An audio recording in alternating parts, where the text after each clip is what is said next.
Bonjour chers camarades boursicotteurs, j'espère que vous allez bien. Demain seront publiées les données américaines de l'inflation du mois de décembre dernier et tous s'attendent à ce que l'accroissement des prix ralentisse encore une fois. Donc la bombe inflationniste n'est pas pour demain. La semaine dernière, je vous ai partagé mon scénario par rapport à ce que j'anticipe pour 2023. Dans un premier temps, la Fed va rester agressive tant et aussi longtemps qu'elle est soutenable de le faire en vue d'abattre l'inflation. En faisant ça, la Fed va essentiellement jeter le bébé avec l'eau du bain. En tuant l'inflation, la Fed devrait aussi tuer l'économie. Les hausses cumulatives de taux d'intérêt vont frapper de plein fouet l'activité économique, les profits des entreprises vont chuter et les pertes d'emplois vont s'accumuler. Puis la Fed devrait réagir en coupant son taux directeur comme elle le fait habituellement. À travers ce scénario, j'anticipe donc la fin de l'inflation, du moins la fin des niveaux élevés d'inflation auxquels nous sommes soumis depuis 1 an et demi.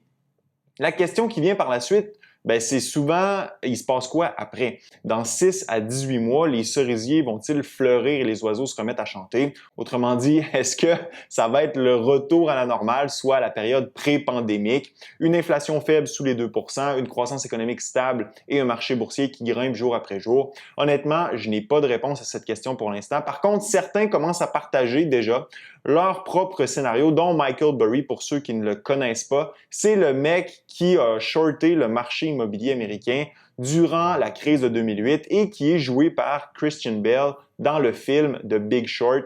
D'ailleurs, il utilise souvent ce film pour rappeler aux gens d'où il tire sa réputation et sa crédibilité sur les marchés. Donc Burry n'est pas un devin et moi non plus d'ailleurs, mais c'est toujours intéressant de se pencher sur les scénarios que les uns et les autres proposent. Alors, analysons le scénario catastrophe qu'il met de l'avant pour 2023-2024. Avant de commencer, si vous voulez me soutenir, je vous rappelle que vous pouvez rejoindre ma chaîne pour 4,99 par mois. Ça vous donne accès aux directs qui ont lieu pratiquement tous les jeudis et durant lesquels on discute de plein de sujets que je ne couvre pas sur la chaîne. Alors voici le tweet de Burry. L'inflation a atteint son point culminant, mais ce n'est pas le dernier pic de ce cycle. Nous devrions voir une baisse de l'indice des prix à la consommation qui pourrait même être négatif au second semestre de 2023 et les États-Unis seront en récession, peu importe la définition. La Réserve fédérale va réduire ses taux d'intérêt et le gouvernement va stimuler l'économie et nous aurons un autre pic d'inflation, c'est évident. Maintenant, si on analyse le tweet de Michael Burry point par point, je vais aussi vous présenter quelques graphiques qui vont me permettre de soutenir mon propos et aussi mon opinion par rapport à ce que dit Michael Burry. Donc, le premier élément, Michael Burry nous dit que l'inflation a atteint son point culminant. Effectivement, l'inflation semble avoir atteint son point culminant qui était en juin dernier où l'inflation a atteint 9,1% aux États-Unis. Clairement, on est sur une pente descendante, l'inflation qui est maintenant à 7,1% et on s'attend demain à ce que l'inflation sorte encore plus bas. Donc oui, la tendance est à la baisse. Le pic inflationniste est derrière nous. De ce côté-là, il n'y a pas de doute. Ensuite, ce que Burry nous dit, c'est qu'on devrait voir en deuxième moitié d'année l'inflation chuter de façon draconienne et peut-être même voir de la déflation, donc l'inflation qui tombe sous zéro. Est-ce que c'est un scénario qui est plausible? Alors là, je vous ramène à la grande crise financière, je vous ramène à 2008. Regardez ce qui s'est produit en 2008. L'économie américaine entre en récession, l'inflation est au-dessus de 5%, à la voisine 5,5, 5,6%. Et puis, tout d'un coup, l'inflation s'effondre et tombe même sous la barre du zéro. L'inflation qui atteint moins 2,1, moins 2,2%. Donc, on est en déflation. Les prix baissent. Oui, c'est donc un scénario qui est plausible. Est-ce que c'est le scénario qui va se dérouler en deuxième moitié d'année de 2023? Eh bien, on ne peut rayer ce scénario de la carte. C'est quelque chose qui pourrait très bien se dérouler. On retourne au tweet de M. Burry.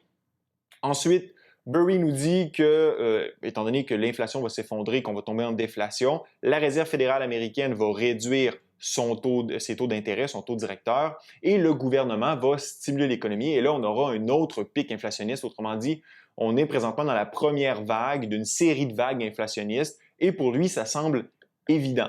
Donc, effectivement, lorsque l'économie américaine entre en récession, normalement, la Réserve fédérale américaine coupe son taux directeur. Regardez en 2008, encore une fois, la barre grise ici, c'est l'entrée officielle des États-Unis en récession et Burry nous dit dans son tweet, peu importe la définition, et il fait référence ici à la première moitié de 2022 où on a eu 2 trimestres consécutifs de décroissance aux États-Unis et le gouvernement américain, bon, s'est battu pour essentiellement dire que ce n'était pas une récession. On peut s'entendre que c'était une récession technique, mais là, Burry nous dit non, ça va être une vraie récession. Alors ici, vous voyez en gris la récession aux États-Unis en 2008 et effectivement, la Réserve fédérale américaine, pour stimuler l'économie, pour éviter que la récession s'approfondisse, a coupé son taux directeur de façon importante.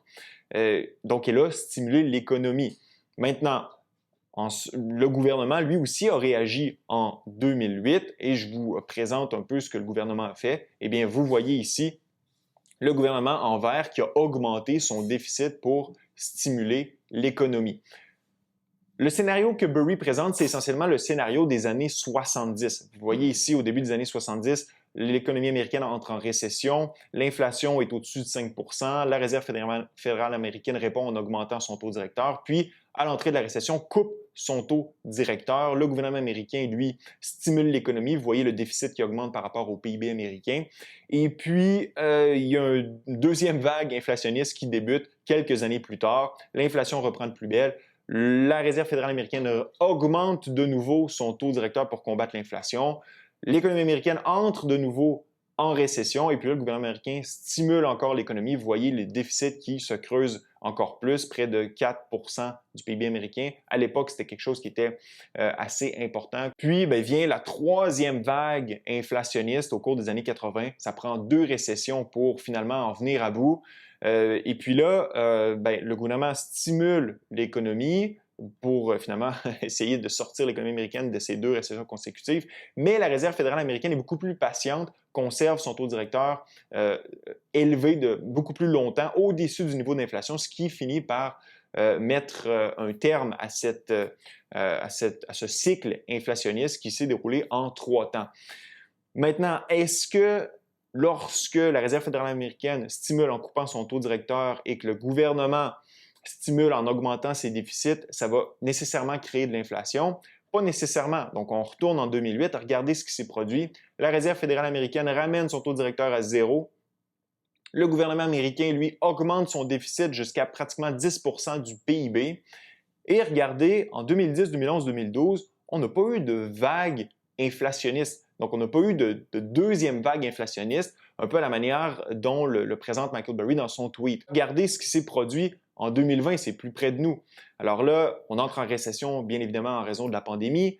La Réserve fédérale américaine coupe son taux directeur, le taux directeur tombe à 0. Le gouvernement américain stimule comme jamais, jusqu'à 15 %, le déficit atteint jusqu'à 15 % du PIB américain. Et puis là, vous voyez l'inflation complètement exploser. Alors, quelle est la différence entre ces 2 événements? Pourquoi ici, on a une vague inflationniste qui suit le stimulus américain, alors qu'ici, on n'en a pas eu? Mais c'est dans la façon dont ont été distribuées les sommes qui visaient à stimuler l'économie du côté du gouvernement, donc du côté fiscal. Ce qui est arrivé en 2008, l'argent des déficits a été utilisé pour sauver des entreprises, sauver des banques et pour acheter des actifs financiers toxiques. Donc, essentiellement, l'argent est resté dans le système financier. Les Américains n'ont pas été sauvés de la faillite comme ça a été le cas durant la pandémie. Durant la pandémie, l'argent a été utilisé pour sauver les Américains. Donc, ce n'était pas les institutions financières ou les entreprises qui étaient too big to fail, c'était l'Américain moyen qui était devenu too big to fail. Donc, on a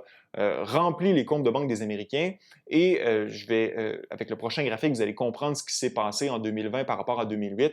Regardez en 2008 le taux d'épargne qui, oui, bondit quelque peu, double, passe de peut-être 3-4 % à 8 %, mais c'est quelque chose auquel on doit s'attendre lorsqu'on est en récession. Bien évidemment, les gens vont réduire leur consommation, augmenter leur épargne parce qu'il y a beaucoup d'incertitudes par rapport à l'activité économique, par rapport peut-être à leurs revenus, etc. Mais regardez en 2020, en 2020, c'était exponentiel. Le taux d'épargne a explosé parce qu'à travers les chèques de stimulus, les divers stimulus économiques qui ont été utilisés pour aider financièrement les gens, vous avez vu les comptes bancaires être remplis de plusieurs milliers de dollars et cet argent-là a été dépensé dans l'économie, ce qui a créé un monstre inflationniste dans lequel on est toujours pris actuellement. Donc, si je retourne au tweet de Burry, ce qu'il dit, c'est plausible. ce n'est pas si évident que ça et tout dépend de la façon dont les autorités monétaires et fiscales vont répondre à la récession qui se trouve devant nous.